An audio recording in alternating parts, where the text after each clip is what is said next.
Hello, my name's Hazel and I'm going to show you our plant of the week.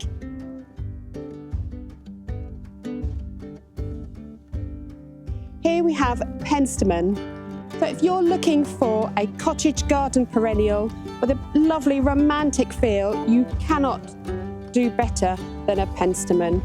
They have these tall spires of flowers, sort of trumpet-shaped, tubular shape, and they are in pinks and blues and reds and purples, and they just look wonderful, especially mixed with other perennials or grasses in a border.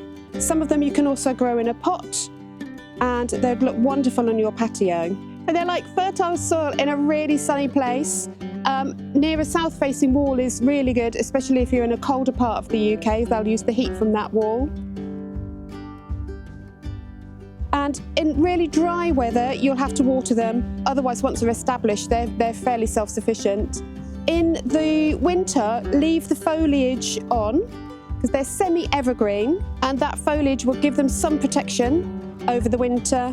And then in late March, perhaps, look back to where the new shoots are coming up through and cut back the old stems to where the new shoots are coming through. Some varieties are not as hardy as others. So some of them are a H3, which is similar to dahlias, so they'll only go down to -1 to -5. Other varieties are hardier at H4 and will go down to -5 to -10. If you grow them in a pot, it's advisable to wrap the pot with bubble wrap or hessian or something like that to protect the roots over winter, or move them somewhere not quite so cold, perhaps a cool greenhouse, something like that. The hardier varieties are fine to be left in the ground as long as you've got good drainage. Just give them a good mulch over the surface to protect those roots and leave that foliage on. During the summer, the only care you need to give them is to deadhead. And so once your flower spike has faded, just take that flower spike back down to where there's a new shoot coming, and they will keep producing flowers all the way through to the frosts.